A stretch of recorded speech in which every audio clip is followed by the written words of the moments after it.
ये समझने की बात अच्छे तरीके से क्या है, ये रुका नहीं, नोटबंदी ले आया, हमारे लोगों के शादी ब्याह तक जो रुकवा दिए, लोग मरवाए। लेकिन क्या हुआ कि देश जो है, देश की जनता फिर भी मुदाखिल इच्छा जिसमें कुछ अच्छा हो। अच्छा क्या निकला? कुछ नहीं निकला। जीएसटी लाया, छोटे दुकानदारों को तबाह किया, जोधपुर में लोग उठे, गुजरात में लोग उठे, दबा दिए गए। लगातार ये हमला करता रहा। एक शांति प्रिय देश, शांति प्रिय प्रदेश हमारा जम्मू कश्मीर, उसके दो टुकड़े कर दिए, धारा 370 हटा दी। लेकिन लोग जो है उठ नहीं पाए, कारण जो भी हो। आज 5 जून को जो ये लाया, 5 जून को जो 3 कानून इसे बनाए, इसमें आप पंजाब का जो है खास रोल है, पंजाब की एक खास जगह है इसमें, जिसके लिए मेरी उम्र भी जो है 76 साल की आज हो गई है। ऐसा आंदोलन जो आपने खड़ा कर दिया, और खास तौर पे हमारे हरियाणा के लोग जो आपके शासन से पहले 1857 में लड़े, आपसे मिलकर लड़े, आज आपने एक और इतिहास रचा कि शांति प्रिय ढंग से उनको भी खड़ा कर दिया। और हरियाणा के लोगों ने आपका 26 नवंबर को त्यागी से स्वागत किया और कहा कि हम दोनों भाई एक हैं, हम अपनी समस्याओं को मिलजुल करके सुलझा लेंगे। इन्होंने कोशिश की, SYL का मुद्दा लेके आए, पानी का मुद्दा लेके आए, लेकिन हरियाणा के लोगों ने कहा कि हमारा कोई मुद्दा नहीं, ये हमारे भाइयों की बात है, हम आपस में सुलझा लेंगे। तो पंजाब के मेरे वीरों, आपकी बहुत बड़ी जिम्मेदारी और भी बनती है। आपने देश में जगाने का काम तो किया, ये 99% की लड़ाई आपने बढ़ाई है, और उसको बरकरार रखना है। तब तक बरकरार रखना है जब तक इसका ये घोड़ा आप अपनी शांति के ढंग से इसको नीचे ना गिरा दे, घोड़े को इसको जमीन पे ना गिरा दें, ताकि एक इतिहास और रचा जाए कि हम लुटने नहीं लेंगे अपने आप को, हम हत्या बत्ता नहीं करेंगे। राज्यपाल ने बोलना है, बहुत मन था आज बोलने का आपके बीच में, तो मैं एक ही बात पे अपनी बात खत्म करूंगा कि जो इतिहास आपने रचा है, दुनिया में इसकी गूंज गई है, दुनिया के अंदर, हिंदुस्तान में तो गई, लेकिन दुनिया में इसकी गूंज गई। ये बहुत कुछ आपके बीच में आगे की रूपरेखा खींच के जाएगा, ये हमें बहुत कुछ देके जाएगा। इस स्टेज को, इस स्टेजी को बनाए रखना है आपको, और शांति से बनाए रखना है। तो धन्यवाद। इसके साथ मैं एक नारा दूंगा, 2 नारे दूंगा। पंजाब हरियाणा एकता जिंदाबाद, पंजाब हरियाणा एकता, पंजाब हरियाणा एकता। मैं पूरी जन नारा नहीं लगा दिए, नारा लगाइए, जोर से लगाइए, हमारी महिलाएं नहीं लगा पा रही, क्या बात है। पंजाब हरियाणा एकता, पंजाब हरियाणा एकता। एक शहीद आजम भगत सिंह का एक नारा है बहुत जबरदस्त, इनकलाब, इनकलाब। धन्यवाद साथियों। बहुत बहुत धन्यवाद प्रेम सिंह गहलावत जी। और बिना किसी देरी के सरदार बलबीर सिंह जी राज्यपाल साडे आज दे इस महारैली के मुख्य बुलारे, वो तुहाडे रूबरू होणगे। बाकी जिहड़ा शहीदां दे परिवारां नूं सन्मानित करने की रस्म है, वो भी थोड़ा बाद विच कुछ मिनटां बाद असीं करन जा रहे हैं।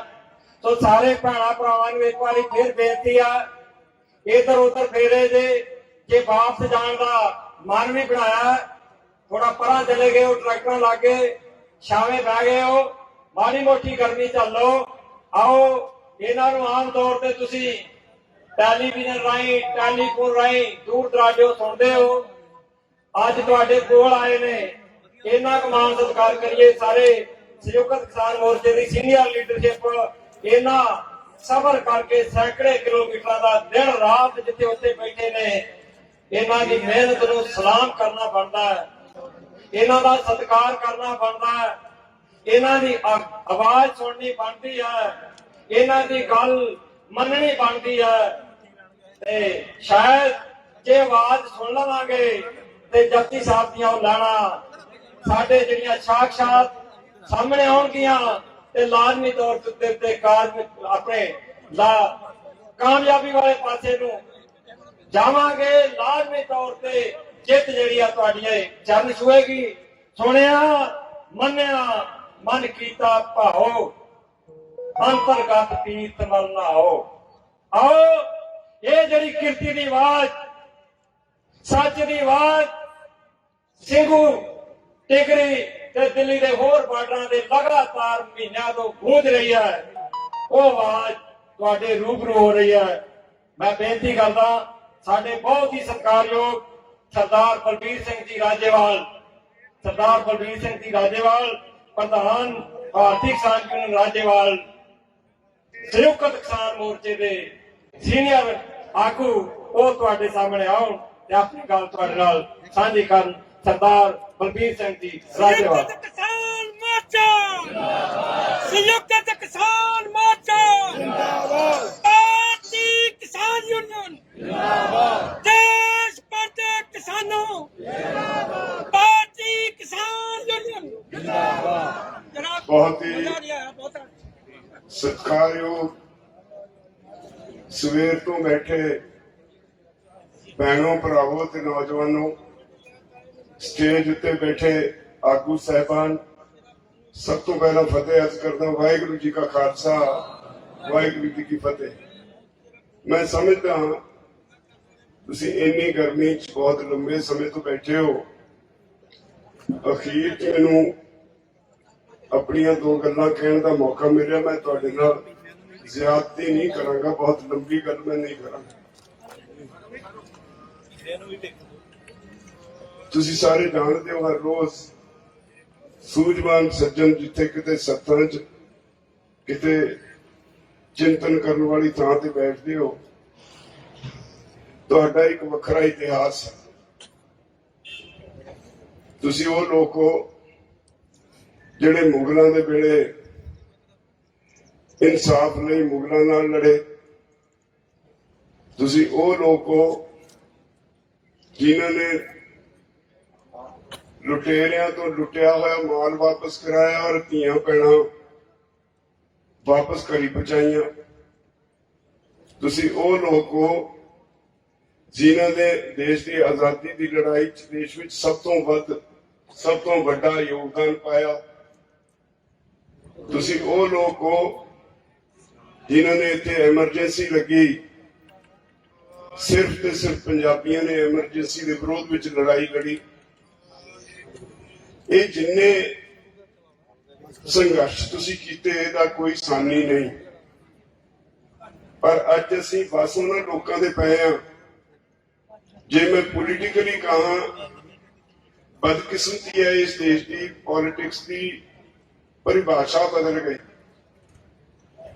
ਅੱਜ ਸੇਵਾ ਰਾਜਨੀਤੀ ਦੇ ਵਿੱਚ ਕਿਤੇ ਥਾਂ ਨਹੀਂ ਰੱਖਦੀ। ਰਾਜਨੀਤੀ ਵਪਾਰ ਬਣ ਗਈ।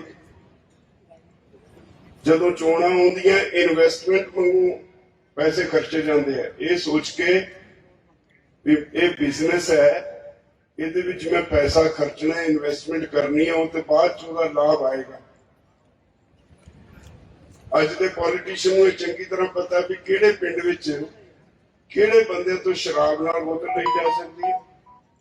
ਉਹਨਾਂ ਨੂੰ ਚੰਗੀ ਤਰ੍ਹਾਂ ਪਤਾ ਹੈ ਵੀ ਕਿਹੜੇ ਪਿੰਡ ਵਿੱਚ ਕਿਹਨਾਂ ਲੋਕਾਂ ਦੀ ਪੈਸਿਆਂ ਨਾਲ ਵੋਟ ਲਈ ਜਾ ਸਕਦੀ ਹੈ। ਉਹਨਾਂ ਨੂੰ ਇਹ ਬਹੁਤ ਅੱਛੀ ਤਰ੍ਹਾਂ ਪਤਾ ਹੈ ਵੀ ਪਿੰਡ ਦੀ ਧੜੇਬਾਜ਼ੀ ਹੈ, ਕਿਹੜੇ ਧੜੇ ਨੂੰ ਨਾਲ ਲੈ ਕੇ ਜਿੱਤਿਆ ਜਾ ਸਕਦਾ ਹੈ।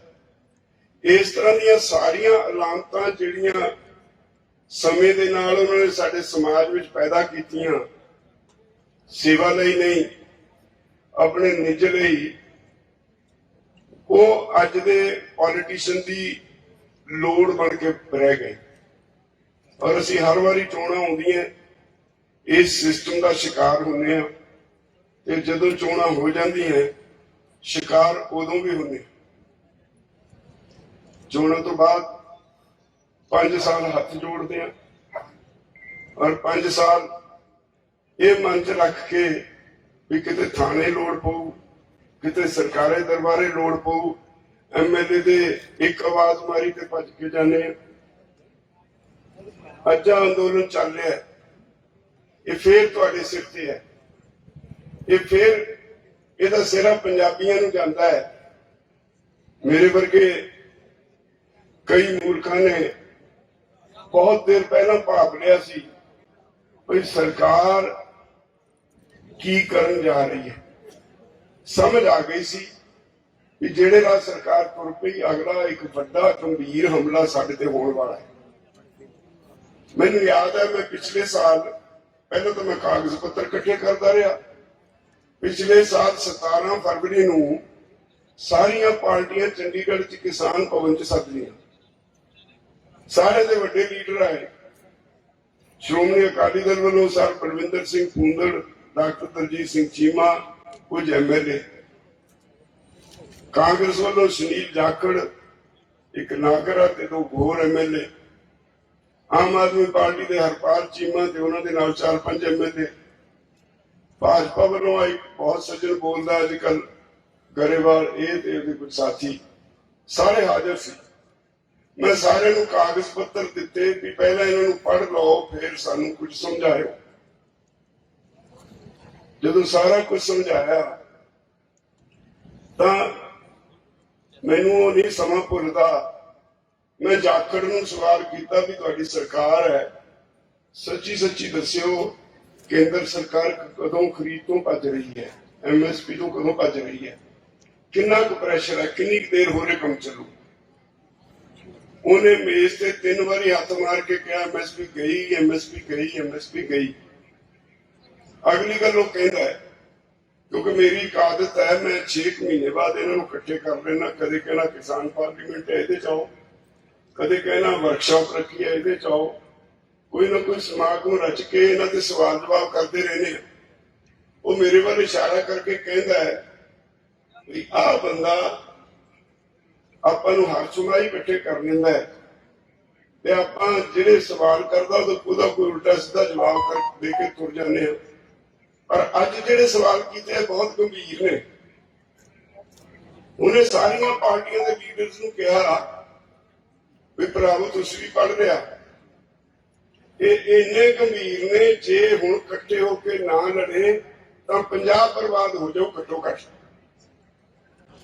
ਇਹ ਸੁਨੀਲ ਜਾਖੜ ਦੇ ਸ਼ਬਦ ਨੇ ਤੇ ਹਾਲੇ ਉਹਦੀ ਗੱਲ ਮੁਕੰਮਲ ਨਹੀਂ ਹੋਈ। ਜ਼ਬਰਦਸਤੀ ਹਰੇਕ ਮੂਹਰੇ ਮਾਈਕ ਲੱਗਿਆ ਹੋਇਆ ਸੀਗਾ ਕਿਸਾਨ ਭਵਨ ਚ, ਏਦਾਂ ਦਾ ਸਿਸਟਮ ਹੈ। ਜ਼ਬਰਦਸਤੀ ਆਪਣਾ ਮਾਈਕ ਔਨ ਕਰਕੇ ਬਲਵਿੰਦਰ ਸਿੰਘ ਭੂੰਦੜ ਉਹਨੇ ਕਹਿੰਦੇ ਨੇ ਲੜਨ ਦੀ ਲੋੜ ਹੈ, ਮੈਨੂੰ ਸਭ ਤੋਂ ਪਹਿਲਾਂ ਅੱਗੇ ਬੇਨਤੀ ਲਾਓ। 17 ਫਰਵਰੀ ਤੋਂ ਅੱਜ ਤੱਕ ਮੈਨੂੰ ਬੇਨਤੀ ਲੱਗਣ ਵਾਲਾ ਨਹੀਂ ਲੱਭਿਆ। ਮੈਨੂੰ ਪਤਾ ਕਿੱਥੇ ਚਲਾ ਗਿਆ। ਮੈਨੂੰ ਹੋਰ ਬਹੁਤ ਅਫਸੋਸ ਹੁੰਦਾ ਹੈ, ਥੋੜੇ ਦਿਨ ਹੋਏ, ਪਿਛਲੇ ਹਫ਼ਤੇ ਹੀ ਸ਼ਾਇਦ 4 ਦਿਨ ਹੋਏ, 4 ਦਿਨ ਪਹਿਲਾਂ ਇੱਕ ਵੈਬ ਚੈਨਲ ਵਾਲਾ ਸਾਥੀ ਆਇਆ। ਉਹਨੇ ਮੇਰੇ ਕੋਲੋਂ ਇੱਕ ਸਵਾਲ ਕੀਤਾ, ਉਹਦਾ ਮੇਰਾ ਵਰਸ਼ਨ ਲਿਆ। ਉਹ ਮੈਨੂੰ ਕਹਿੰਦੇ ਜੀ ਦਿੱਲੀ ਗੁਰਦੁਆਰਾ ਕਮੇਟੀ ਦੀਆਂ ਚੋਣਾਂ ਹੋ ਰਹੀਆਂ, ਉੱਥੇ ਅਕਾਲੀ ਦਲ ਵੱਲੋਂ ਇੱਕ ਪ੍ਰਚਾਰ ਹੋ ਰਿਹਾ। ਹਰਜਿੰਦਰ ਸਿੰਘ ਸਿਰਸਾ ਪ੍ਰਚਾਰ ਕਰ ਰਹੇ ਨੇ ਵੀ ਆਹ ਜਿਹੜਾ ਅੰਦੋਲਨ ਚੱਲ ਰਿਹਾ ਬਾਰਡਰ ਤੇ, ਇਹਦੇ ਚ 70% ਲੋਕ ਸਾਡੇ ਨੇ, ਅਸੀਂ ਅੰਦੋਲਨ ਚਲਾ ਰਹੇ। ਇੱਕ ਗੱਲ ਉਹ ਕਹਿੰਦਾ ਹੈ ਕਿ ਜਿਹੜੇ 26 ਜਨਵਰੀ ਦੇ ਘਟਨਾਕ੍ਰਮ ਤੋਂ ਬਾਅਦ ਮੁੰਡੇ ਗ੍ਰਿਫਤਾਰ ਹੋ ਗਏ ਸੀ, ਉਹਦੇ ਲਈ ਕਿਸਾਨ ਮੋਰਚੇ ਵਾਲੇ ਤਾਂ ਹੱਥ ਖੜੇ ਕਰਕੇ ਤੇ ਤਾਂ ਸਾਰੇ ਕੇਸ ਅਸੀਂ ਲੜੇ ਨੇ। ਮੈਨੂੰ ਬਹੁਤ ਦੁੱਖ ਲੱਗਿਆ ਔਰ हैरानी भी हुई कितना नीवा गिर सकते ने ये लोग। कोई 150 बच्चे साढ़े जेल चले गए सी, उन्होंने असी जेल दे विच कोई ये तो है नहीं भी पहले जेबां भर के गए सी, वो किसी चीज की लोड़ होंदी है, असी फैसला करके 3-3 हज़ार रुपया हरेक बच्चे नूं जेल च लेके आए। ਵੀ ਜਦੋਂ ਤੱਕ ਤੁਹਾਡੀਆਂ ਜ਼ਮਾਨਤਾਂ ਨਹੀਂ ਹੁੰਦੀਆਂ ਤੇ ਖਰਚਾ ਕੋਈ ਕਰਨਾ ਪਏ, ਅੰਦਰ ਕੰਟੀਨ ਹੁੰਦੀ ਹੈ, ਕੁਝ ਲੈਣਾ ਹੋਏ, 3-3 ਹਜ਼ਾਰ ਰੁਪਏ ਅਸੀਂ ਹਰੇਕ ਨੂੰ ਦੇ ਕੇ ਆਏ। ਅਸੀਂ ਵਕੀਲਾਂ ਦਾ ਇੱਕ ਪੈਨਲ ਬਣਾਇਆ, ਉਹ ਉਹਨਾਂ ਦੇ ਕੇਸਾਂ ਦੀ ਪੈਰਵੀ ਕਰਨ ਲੱਗਿਆ। 1-2 ਵਕੀਲ ਅਸੀਂ ਸਟੇਜ ਦੇ ਪਿੱਛੇ ਬਿਠਾ ਕੇ ਡਿਕਲੇਅਰ ਕਰਤਾ ਵੀ ਜਿਨ੍ਹਾਂ ਦੇ ਬੱਚੇ ਜੇਲ੍ਹ ਚ ਗਏ ਨੇ ਆ ਕੇ ਵਕਾਲਤਨਾਮਾ ਦੇ ਜਾਓ। ਵਕਾਲਤਨਾਮੇ ਲੈ ਕੇ ਕੇਸ ਲੜੇ। ਸਾਡੇ ਵਕੀਲ ਰੋਜ਼ ਕੋਰਟਾਂ 'ਚ ਵੀ ਕੇਸ ਲੜਦੇ ਰਹੇ। ਹਰ ਇੱਕ ਦੀ ਡਿਊਟੀ ਕਿਤੇ ਕੋਰਟ 'ਚ ਸੀ, ਕਿਤੇ ਜੇਲ੍ਹ 'ਚ ਸੀ। ਜੇਲ੍ਹ 'ਚ ਰਾਤ ਨੂੰ 11 ਔਰ 12 ਵਜੇ ਦੇ ਦਰਮਿਆਨ ਰਿਹਾਈ ਹੁੰਦੀ ਸੀ, ਤੇ ਕਾਗਜ਼ ਪੱਤਰ ਪੂਰੇ ਦੇਖ ਕੇ ਰਿਹਾਈ ਹੁੰਦੀ ਸੀ। ਸਾਡੇ ਵਕੀਲ 12 ਵਜੇ ਉਹਨਾਂ ਨੂੰ ਜੇਲ੍ਹ ਤੋਂ ਰਿਹਾ ਕਰਾ ਕੇ ਗੁਰਦੁਆਰਾ ਰਕਾਬਗੰਜ ਸਾਹਿਬ ਠਹਿਰਨ ਵਾਸਤੇ ਉੱਥੇ ਕਮਰੇ ਸੀ, ਉੱਥੇ ਛੱਡ ਕੇ ਆ ਜਾਂਦੇ ਸੀ ਕਿ ਕੱਲ ਨੂੰ ਆਵਾਂਗੇ, ਪ੍ਰੈਸ ਦੇ ਸਾਹਮਣੇ ਤੁਹਾਨੂੰ ਕਰਾਂਗੇ ਵੀ ਕਿਵੇਂ ਤੁਹਾਡੀ ਜ਼ਮਾਨਤ ਹੋਈ। ਹੁਣ ਜਿਹੜਾ ਵਕੀਲ ਉਹ ਵਿਚਾਰੇ ਸੇਵਾ ਕਰਦੇ ਸੀ, 12 ਵਜੇ ਉੱਥੇ ਵਿਹਲੇ ਹੋਏ, ਉਹਦੇ ਬਾਅਦ ਮੋਰਚੇ ਵਾਲੀ ਥਾਂ ਉਹਨਾਂ ਨੇ 2 ਘੰਟੇ ਦਾ ਰਸਤਾ ਹੈ। 2 ਵਜੇ ਆ ਕੇ ਸੁੱਤੇ, ਸਵੇਰੇ ਉੱਠ ਕੇ ਫਿਰ ਅਗਲੇ ਦਿਨ ਕਚਹਿਰੀਆਂ 'ਚ ਵੀ ਜਾਣਾ ਹੁੰਦਾ ਸੀ, ਪਰ ਉਹ ਤੋਂ ਪਹਿਲਾਂ ਪ੍ਰੈਸ ਕਾਨਫਰੰਸ ਵਾਸਤੇ ਜਾਣਾ। ਜਾਂਦੇ ਨੂੰ ਸਿਰਸਾ ਸਾਹਿਬ ਨੇ ਪ੍ਰੈਸ ਕਾਨਫਰੰਸ ਕੀਤੀ ਹੁੰਦੀ ਸੀ, ਆਹ ਮੁੰਡੇ ਦਿੱਲੀ ਗੁਰਦੁਆਰਾ ਕਮੇਟੀ ਨੇ ਛਕਾਏ। ਇੱਕ ਦਿਨ ਕਾਬੂ ਆ ਗਏ। ਅਸੀਂ ਵਕੀਲਾਂ ਨੂੰ ਕਿਹਾ ਵੀ ਉਹ ਕਲੇਮ ਕਰੀ ਜਾਂਦੇ ਆ, ਕੰਮ ਸਾਰਾ ਤੁਸੀਂ ਕਰਦੇ ਹੋ, ਜਾ ਕੇ ਫੜੋ ਤਾਂ ਸਹੀ ਪ੍ਰੈਸ ਦੇ ਸਾਹਮਣੇ। ਤੋਂ ਕਿਤੇ ਕੁਦਰਤੀ ਕਾਬੂ ਆ ਗਏ। ਪ੍ਰੈਸ ਦੇ ਸਾਹਮਣੇ ਉਹਨਾਂ ਨੂੰ ਪੁੱਛਿਆ ਵੀ ਦੱਸਿਓ ਜੀ, ਤੁਸੀਂ ਰੋਜ਼ ਕਲੇਮ ਕਰਦੇ ਹੋ, ਤੁਸੀਂ ਚਲਾਉਂਦੇ ਹੋ, ਅਸੀਂ ਜਿਹੜੇ ਐਵੇਂ ਤੁਰੇ ਫਿਰਦੇ ਆ, ਅਸੀਂ ਚੱਕ ਮਾਰਦੇ ਆ, ਦੱਸਿਓ ਕਿੰਨੇ ਤੁਸੀਂ ਅੱਜ ਤੇ ਚੜਾਏ। ਪ੍ਰੈਸ ਦੇ ਸਾਹਮਣੇ ਮੰਨਦੇ ਆ ਵੀ ਹਾਂ ਜੀ ਇਹਨਾਂ ਨੇ ਕੀਤਾ ਜੀ ਸਾਰਾ ਕੁਝ, ਅਸੀਂ ਤਾਂ ਲੰਗਰ ਪਾਣੀ ਦੇ ਪ੍ਰਬੰਧ ਕਰਦੇ। ਔਰ ਹੁਣ ਇਲੈਕਸ਼ਨ ਆ ਗਈ, ਹੁਣ ਬੜੀ ਬੇਸ਼ਰਮੀ ਨਾਲ ਕਹਿੰਦੇ ਨੇ ਵੀ ਜੀ ਉਹ ਸਾਰੇ ਮੁੰਡੇ ਅਸੀਂ ਚੜਾਏ। ਬੜੀ ਬੇਸ਼ਰਮੀ ਨਾਲ ਕਹਿੰਦੇ ਨੇ ਵੀ ਜਿਹੜਾ ਬਾਰਡਰ ਤੇ ਕਿਸਾਨ ਬੈਠੇ ਨੇ 70% ਸਾਡੇ ਨੇ, ਜਦਕਿ ਅਸਲੀਅਤ ਇਹ ਹੈ ਕਿ ਇਹ ਤਾਂ ਸੱਤਾ ਛੱਡਣ ਨੂੰ ਤਿਆਰ ਨਹੀਂ ਸੀ। ਜਦੋਂ ਇਹ ਆਰਡੀਨੈਂਸ ਜਾਰੀ ਹੋਏ, ਮੈਨੂੰ ਸੁਖਬੀਰ ਬਾਦਲ ਨੇ ਬੁਲਾਇਆ ਕਿ ਸਾਨੂੰ ਰਾਜੇਵਾਲ ਸਾਹਿਬ ਸਮਝਾਓ। ਮੈਂ ਕਿਹਾ ਜੀ ਮੈਂ ਸਮਝਾਦਾ, ਜਿਹਨੂੰ ਸਮਝ ਨਹੀਂ ਉਹਨੂੰ, ਜਿਹਨੂੰ ਸਮਝ ਆ ਉਹਨੂੰ ਮੈਂ ਕੀ ਸਮਝਾਊ, ਪਹਿਲੇ ਹੀ ਸਮਝੇ ਹੋਏ ਨੂੰ ਮੈਂ ਕੀ ਸਮਝਾਊ। ਨਾ ਹਟਿਆ, 2 ਘੰਟੇ ਲਾਏ ਤੇ ਮੈਨੂੰ ਕਹਿੰਦਾ ਜੀ ਅਸੀਂ ਕੀ ਕਰੀਏ। ਮੈਂ ਕਿਹਾ ਇੱਕ ਕੰਮ ਕਰ ਲਓ, ਜਾਂ ਤਾਂ ਲੋਕ ਚੁਣ ਲਓ ਜਾਂ ਉਹ ਦਿੱਲੀ ਵਾਲੀ ਕੁਰਸੀ ਚੁਣ ਲਓ, ਦੋਵਾਂ ਚੋਂ ਇੱਕ ਸਾਂਭ ਲਓ, ਜਿਹੜੀ ਤੁਹਾਨੂੰ ਚੰਗੀ ਲੱਗਦੀ। ਮੈਂ ਆ ਗਿਆ, ਪਤਾ ਨਹੀਂ ਕੀ ਹੋਇਆ, 10 ਦਿਨ ਚੁੱਪ ਰਹੇ। ਉਹਦੇ ਬਾਅਦ ਉਹ ਬੀਬੀ ਦਾ ਅਸਤੀਫਾ ਦਵਾਤਾ। ਫਿਰ ਮੈਨੂੰ ਬੁਲਾ ਕੇ ਪੁੱਛਦੇ ਵੀ ਹੁਣ, ਮੈਂ ਕਿਹਾ ਹਾਲੇ ਨਹੀਂ ਕਰਨਾ। ਤੁਸੀਂ ਉਹਨਾਂ ਦੇ ਭਾਈਵਾਲ ਨੂੰ ਜਾਂ ਤਾਂ ਇਹ ਕਾਨੂੰਨ ਜਿਹੜੇ ਨੇ ਵਾਪਸ ਕਰਵਾਓ, ਨਹੀਂ ਐਨਡੀਏ ਛੱਡ ਕੇ ਬਾਹਰ ਆ ਜਾਓ, ਨਹੀਂ ਇਹ ਡਰਾਮਾ ਨਾ ਕਰੋ। ਉਹਦੇ ਬਾਅਦ ਐਨਡੀਏ ਛੱਡਿਆ। ਏਦਾਂ ਜਿਹੜੀ ਜਮਾ ਤਫਰੀਕਾਂ ਜੇ ਕਰਨ ਚ ਉਲਝੇ ਰਹੇ ਜਿਹੜੇ ਲੋਕ ਆ, ਜੋ ਇਹ ਕਲੇਮ ਕਰਨ ਵੀ ਅੰਦੋਲਨ ਅਸੀਂ ਚਲਾ ਰਹੇ ਹਾਂ, ਤੇ ਕੁਝ ਰਹਿ ਜਾਂਦਾ ਪਿੱਛੇ ਫਿਰ ਕਹਿਣ ਨੂੰ ਉਹਨਾਂ ਨੂੰ ਕੀ ਉਹਨਾਂ ਦੇ ਬਾਰੇ ਕਹੀਏ। ਏਡੇ ਝੂਠੇ, ਏਡੇ ਫਰੀਬੀ, ਏਡੇ ਸਮਝ ਨਹੀਂ ਆਉਂਦੀ ਕੀ ਸ਼ਬਦ ਵਰਤਾਂ। ਤੋਂ ਉਹ ਲੋਕ ਸਾਨੂੰ ਅੱਜ ਤੱਕ ਤਾਂ ਲੱਭੇ ਨਹੀਂ। ਤੁਹਾਡਾ ਅੰਦੋਲਨ ਚੱਲ ਰਿਹਾ। ਇੱਕ ਗੱਲ ਹੋਰ ਸਮਝ ਲੈਣੀ ਚਾਹੀਦੀ ਹੈ ਵੀ ਇਹ ਅੰਦੋਲਨ ਬਾਹ ਉਹਨਾਂ ਲੋਕਾਂ ਨੂੰ ਪੈ ਗਿਆ ਜਿਹੜੇ ਵਪਾਰੀ ਨੇ, ਗੁਜਰਾਤੀ ਬੁਨਿਆਦੀ ਤੌਰ ਤੇ ਵਪਾਰੀ ਹੁੰਦੇ ਆ। ਈਸਟ ਇੰਡੀਆ ਕੰਪਨੀ ਇੱਥੇ ਆਈ, ਜਿਹਨੇ ਸਾਨੂੰ ਗੁਲਾਮ ਬਣਾਇਆ। ਉਹ ਜਿਹੜੀ ਬੰਦਰਗਾਹ ਤੋਂ ਆਈ ਗੁਜਰਾਤ ਦੀ ਸੀ, ਉੱਥੇ ਪਹਿਲਾਂ ਇਹਨਾਂ ਦਾ ਸੌਦਾ ਹੋਇਆ ਵੀ ਸਾਨੂੰ ਸਾਡਾ ਕਮਿਸ਼ਨ ਲਈ ਜਾਇਓ, ਵਪਾਰ ਕਰ ਲਓ। ਹੌਲੀ ਹੌਲੀ ਦੇਸ਼ ਗੁਲਾਮ ਹੋ ਗਿਆ। ਚੋਣ ਲਈ ਪ੍ਰਾਈਮ ਮਿਨਿਸਟਰਸ਼ਿਪ ਲਈ ਕੈਂਡੀਡੇਟ ਕਿਹੜਾ ਹੋਵੇ? ਤੁਸੀਂ ਦੇਖਿਆ ਤੇ ਰਥ ਯਾਤਰਾ ਕੀਤੀ ਸੀ ਅਡਵਾਨੀ ਨੇ। ਅਡਵਾਨੀ ਖੜਾ ਹੋ ਗਿਆ ਵੀ ਮੇਰੀ ਵਾਰੀ ਹੈ, ਮੈਂ ਸਭ ਤੋਂ ਸੀਨੀਅਰ ਹਾਂ, ਮੈਂ ਰਥ ਯਾਤਰਾ ਕੀਤੀ, ਮੈਂ ਹਿੰਦੂਤਵ ਦਾ ਪ੍ਰਚਾਰ ਕੀਤਾ, ਐਤਕੀ ਪ੍ਰਧਾਨ ਮੰਤਰੀ ਮੈਨੂੰ ਬਣਾਓ। ਇਹ ਟਪਕ ਪਿਆ। ਉਹਦੇ ਨਾਲ ਫਾਰਚੂਨਰ ਸੀ, ਆ ਕੇ ਕਹਿੰਦਾ ਨਹੀਂ ਮੈਂ ਬਣਨਾ ਪ੍ਰਧਾਨ ਮੰਤਰੀ। ਗੱਲ ਵੱਧ ਗਈ। ਜਦੋਂ ਇਹਨੇ ਧਮਕੀ ਦਿੱਤੀ ਵੀ ਜੇ ਨਹੀਂ ਮੈਨੂੰ ਬੁਲਾਉਂਦੇ ਤਾਂ ਫਿਰ ਤੋਂ ਮੈਂ ਛੱਡ ਕੇ ਪਾਰਟੀ ਮੈਂ ਅਲਾ ਕੇ ਇਲੈਕਸ਼ਨ ਲੜ ਲੂੰ, ਪਾਰਟੀ ਖੜੀ ਕਰ ਲੂੰ, ਪਰ ਮੈਂ ਪ੍ਰਧਾਨ ਮੰਤਰੀ ਮੈਂ ਬਣੂ। ਉਹਨਾਂ ਨੇ ਕਿਹਾ ਚੰਗਾ ਫਿਰ ਇਹ ਦੱਸੋ ਪਾਰਟੀ ਵਾਸਤੇ ਪੈਸਾ ਕਿਹੜਾ ਲਿਆ ਕੇ ਦੋ, ਫੰਡ ਕੌਣ ਦੋ? ਇਹਦੇ ਪਿੱਛੇ ਅੰਬਾਨੀ ਤੇ ਅਡਾਨੀ ਦੋਏ ਖੜੇ ਹੋ ਗਏ ਵੀ ਅਸੀਂ ਖਰਚਾਂਗੇ ਸਾਰਾ ਪੈਸਾ। ਅਡਵਾਨੀ ਦਾ ਨੰਬਰ ਕੱਟਿਆ ਗਿਆ, ਦਾ ਨੰਬਰ ਲੱਗ ਗਿਆ। ਆ ਹੈ ਜੜ ਜਿਹਦੇ ਕਰਕੇ ਹਰ ਗੱਲ ਅਡਾਨੀ ਔਰ ਅੰਬਾਨੀ ਉਹਨਾਂ ਦੇ ਆਲੇ ਦੁਆਲੇ ਘੁੰਮਦੀ ਹੈ। ਹੁਣ ਉਹਨਾਂ ਨੂੰ ਕਿਵੇਂ ਛੱਡੇ? ਰਾਜ ਭਾਗ ਉਹਨਾਂ ਨੇ ਲੈ ਕੇ ਦਿੱਤਾ, ਉਹਦੇ ਵਾਸਤੇ ਪ੍ਰਧਾਨ ਮੰਤਰੀ ਦੀ ਕੁਰਸੀ ਮਿਲੀ ਤੇ ਉਹਨਾਂ ਨੂੰ ਹੁਣ ਕਿਵੇਂ ਛੱਡੇ? ਅੱਜ ਦੇਸ਼ ਵਿੱਚ ਇਹਨੂੰ ਕੁਝ ਨਹੀਂ ਸੁਝਦਾ, ਹਰ ਚੀਜ਼ ਵੇਚੀ ਜਾ ਰਿਹਾ, ਵੇਚੀ ਵੀ ਦੋ ਘਰਾਣਿਆਂ ਨੂੰ ਜਾ ਰਿਹਾ, ਜਾਂ ਅੰਬਾਨੀ ਨੂੰ ਜਾਂ ਅਡਾਨੀ ਨੂੰ। ਤੁਸੀਂ ਦੇਖੋ ਸਾਡੇ ਦੇਸ਼ ਦੀ ਜਿਹੜੀ ONGC ਕੰਪਨੀ ਹੈ ਸਰਕਾਰੀ, oil and natural gas commission ਦੀ, ਉਹਦੀ ਰਿਫਾਈਨਰੀ ਦੁਨੀਆ ਦੀ ਲੇਟੈਸਟ ਟੈਕਨੋਲੋਜੀ ਦੀ ਰਿਫਾਈਨਰੀ ਹੈ। ਉੱਥੇ ਤੇਲ ਸਾਫ਼ ਨਹੀਂ ਹੁੰਦਾ, ਤੇਲ ਸਾਫ਼ ਹੁੰਦਾ ਹੈ ਅੰਬਾਨੀਆਂ ਦੀ ਰਿਫਾਈਨਰੀ। ਤੇਲ ਸੈਕਟਰ ਤੇ ਕਬਜ਼ਾ ਹੋ ਗਿਆ। ਆ ਜਿਹੜਾ ਕੰਟਰੋਲ ਹੁੰਦਾ ਸੀ ਜਦੋਂ ਤੋਂ ਸਰਕਾਰ ਨੇ ਕੱਟਿਆ, ਹੁਣ ਰੋਜ਼ ਵੱਧਦੇ ਨੇ, ਕੰਟਰੋਲ ਹਟਿਆ ਤੇ ਉਹਦੇ ਚ ਸਾਰਾ ਜਿਹੜਾ ਮੇਜਰ ਸ਼ੇਅਰ ਆ ਉਹ ਅੰਬਾਨੀਆਂ ਨੂੰ ਜਾਂਦਾ ਹੈ। ਤੇਲ ਸੈਕਟਰ ਤੇ ਕਬਜ਼ਾ ਉਹਨਾਂ ਦਾ ਹੋ ਗਿਆ। ਡਿਫੈਂਸ ਦਾ ਕੋਈ ਤਜਰਬਾ ਨਹੀਂ ਸੀ ਅੱਜ ਤੱਕ। ਫੌਜਾਂ ਦੇ ਜਿਹੜੇ ਹਥਿਆਰ ਬਣਦੇ ਸੀ ਜਾਂ ਰਿਪੇਅਰ ਹੁੰਦੀ ਸੀ, ਕੁਝ ਹੁੰਦਾ ਸੀ, ਤਾਂ ਹਮੇਸ਼ਾ ਸਾਡੀ ਫੌਜ ਦੇ ਵਿੱਚ ਜਿਹੜੇ ਇੰਜੀਨੀਅਰ ਨੇ ਉਹ ਸਰਕਾਰੀ ਕਾਰਖਾਨਿਆਂ 'ਚ ਕੰਮ ਕਰਦੇ ਸੀ।